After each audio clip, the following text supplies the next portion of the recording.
네, 수학 시작할 준비가 다 됐을까요? 우리는 5단원 여러 가지 그래프 공부하고 있고요. 지난 시간에는 그림 그래프를 알아봤습니다. 여러분들 3학년 때 이미 그림 그래프를 한번 했지만 지난 시간에 했던 그림 그래프는 좀 특별했죠. 원래라면 들어갈 그림을 일자로 쫙 늘어놓는 것이 여러분들이 3학년 때 알던 그림 그래프라면 우리 이전 시간에는 그것을 지도 형태에도 한번 넣어봤습니다. 오늘은 본격적으로 여러분들이 처음 보는 형태의 그래프들을 한번 배워볼 건데요. 이름이 띠 그래프라고 되어 있죠.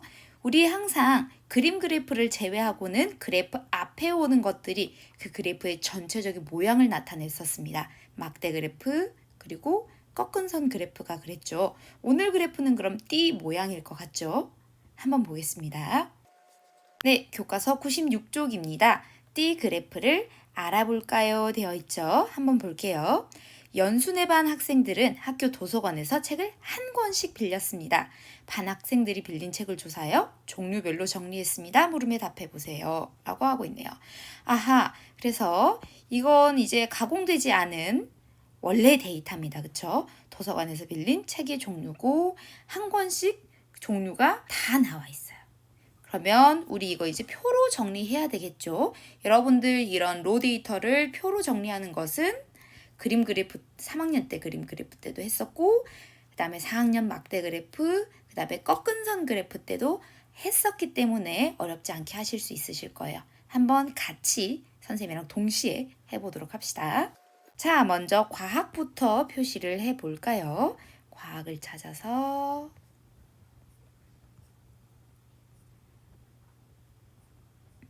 표시를 다 했습니다. 이제 더 이상 없죠? 이제 이거 어떻게 하면 돼요?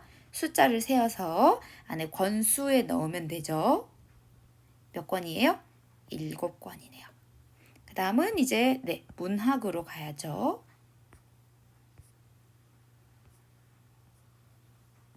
좋습니다. 몇 권이에요? 5권이네요.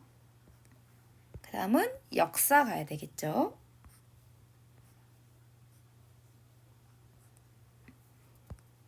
몇 권이죠? 4권. 그 다음은 수학이네요. 수학.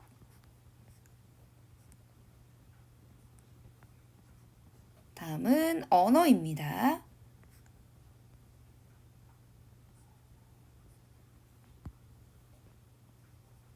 그 다음은 철학 가야 되나요? 사회를 가야 되나요?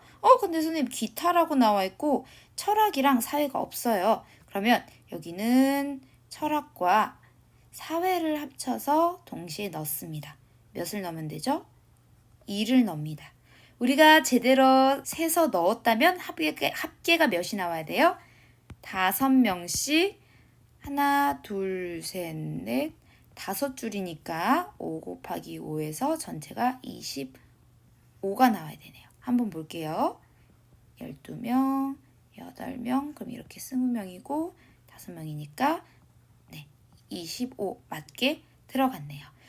그럼 여기서 끝이 아니라 우리는 데이터를 먼저 해석할 줄 알아야 되겠죠. 일단 조사한 학생은 방금도 이야기했다시피 몇 명이에요? 25명입니다. 가장 많은 학생들이 빌린 책의 종류는 권수를 보면 되겠죠. 가장 권수가 많은 게 바로 과학이네요. 기타 나올 줄 알았어요. 책의 종류는 뭐였죠? 철학하고 사회였죠. 철학 사회를 했으면 칸이 2개나 더 늘어났을 거예요. 근데 기타를 사용했네요. 그럼 뭐가 좋죠? 오른쪽에 이 친구도 얘기해주고 있다시피 자료의 수가 너무 적어서 따로 표현하기 힘들 때 기타에 넣어서 표현한답니다. 지금은 한 권씩 해당되는 게 철학이랑 사회밖에 없었지만 만약에 미술도 한 권, 음악도 한 권 이런 식으로 한 권짜리가 엄청 많았으면 그것도 정리하기 되게 힘들었을 거예요. 그래서 기타를 사용하면 좋은 점은 항목을 정리하기 좋다 정도로 정리해서 쓸 수가 있겠네요.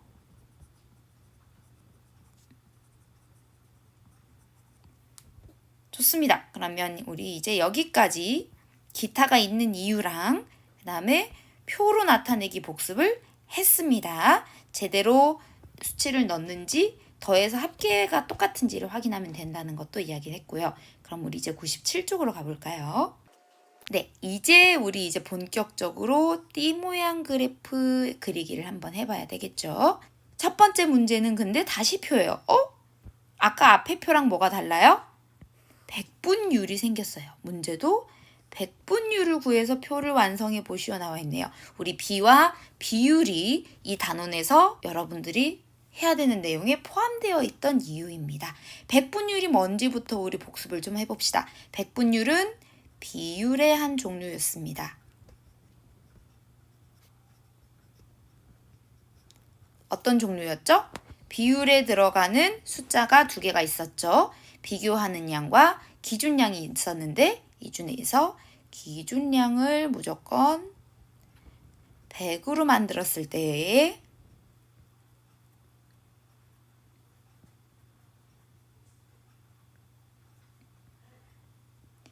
비교하는 양이 바로 백분율이었습니다. 그래서 100분의 11이 비율이다. 그러면 밑에 100이 기준량, 그 다음에 11이 비교하는 양이어서 얘를 백분율로 바꾼다면 11% 이렇게 나타냈었지요. 그러면 일단 우리 권수는 이미 적어놨으니까 권수부터 선생님이 가지고 올게요. 네, 가지고 왔습니다. 그러면 우리 이제 한번 각각의 백분율을 구해보도록 합시다. 백분율은 여기 있는 합계 전체가 기준량이 되고 각각의 종류가 비교량이 되면 되겠습니다. 그래서 기준분의 비교니까 기준 25분의 콱부터 갈까요? 7부터 나타내주면 되겠네요. 그럼 각각의 곱하기 4를 해주고 그러면 100분의 28이 돼서 28%가 됩니다. 여기에 우리 7권이라고 안 썼죠. 여기 권이 있기 때문에 여기 백분율도 여기 있는 애들은 다 %예요 하고 이미 적었기 때문에 숫자만 쓰시면 됩니다. 그러면 7 밑에는 뭐라고 써야 될까요? 28이라고 쓰면 되겠죠. 기준량이 항상 25로 똑같기 때문에 권수를 백분율로 나타낼 때는 항상 이렇게 4를 곱해주면 돼요. 그러면 각각 다 4를 곱해주면 되겠죠? 그러면 5, 4, 20, 4, 4, 16, 3, 2, 12, 2, 4는 8. 그러면 이게 맞는지 알아보려면 어떻게 하면 돼요? 백분율은 기준량이 항상 100이니까 각각을 다 더해서 100이 되는지 보면 되겠죠. 그러면 얘네 둘이 48 곱하기 2니까 32, 얘는 20이 되네요. 48 더하기 32가 80이니까 딱 100이 맞아 떨어지네요. 됐죠? 다음 문제 보겠습니다. 빌린 책의 전체 권수에 대한 종류별 권수의 비율. 아하, 대안 나왔으니까 우리 아까 계산했던 대로 전체 권수가 기준이 되겠고 종류별 권수가 비교량이 되겠습니다. 그쵸? 이걸 한눈에 알아보려면 어떻게 하면 될까요? 전체에서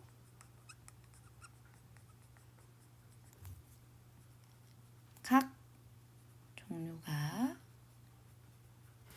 차지하는 비율만큼을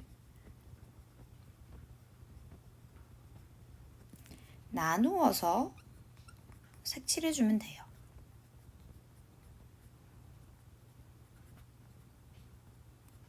왜냐면 얘네는 각각 이게 100이라고 했을 때 얼마만큼의 부분을 나타내는 거기 때문에 하나를 그려놓고 이렇게 나눠서 각각 칠해주면 된다는 거죠. 그래서 그거를 보기 쉬운 모양으로 만들다 보니까 이렇게 선생님처럼 조각조각 나누는 것보다는 이렇게 한 줄로 한 다음에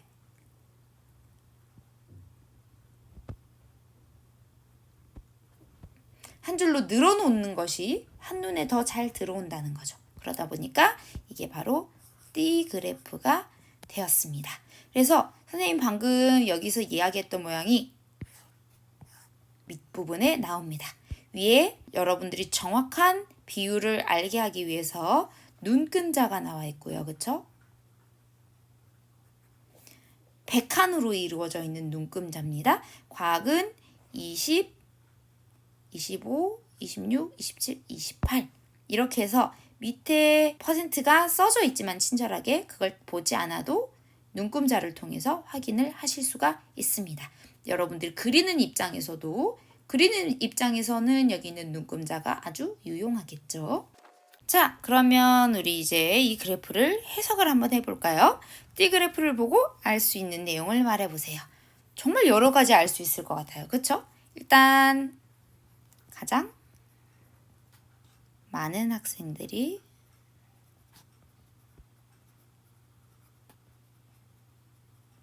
빌린 책은 뭐예요? 그쵸? 과학책입니다. 또 뭐가 있을까요? 그쵸? 역사 책을 빌린 학생 과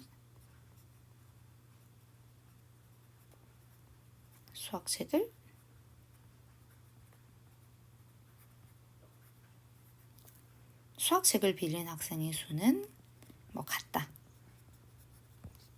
이런 식으로 알 수 있는 내용들을 정리할 수 있겠네요. 그쵸? 좋습니다. 그러면 자료를 이렇게 띠 그래프로 나타내면 어떤 점이 좋아요? 각 항목이 전체에서 차지하는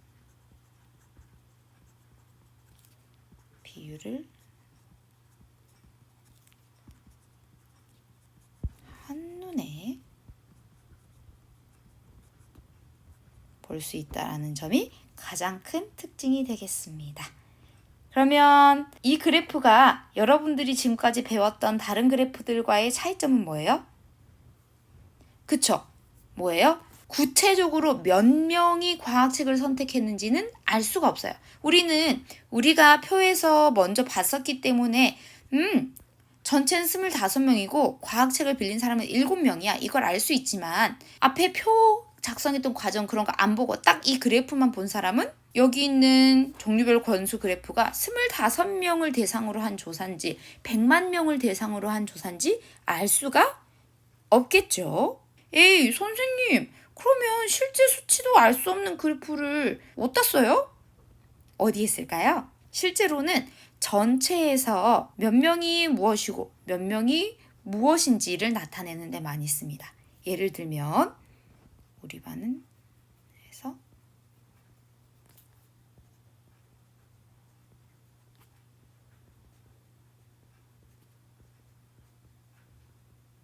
남자와 여자의 비율 우리 반에서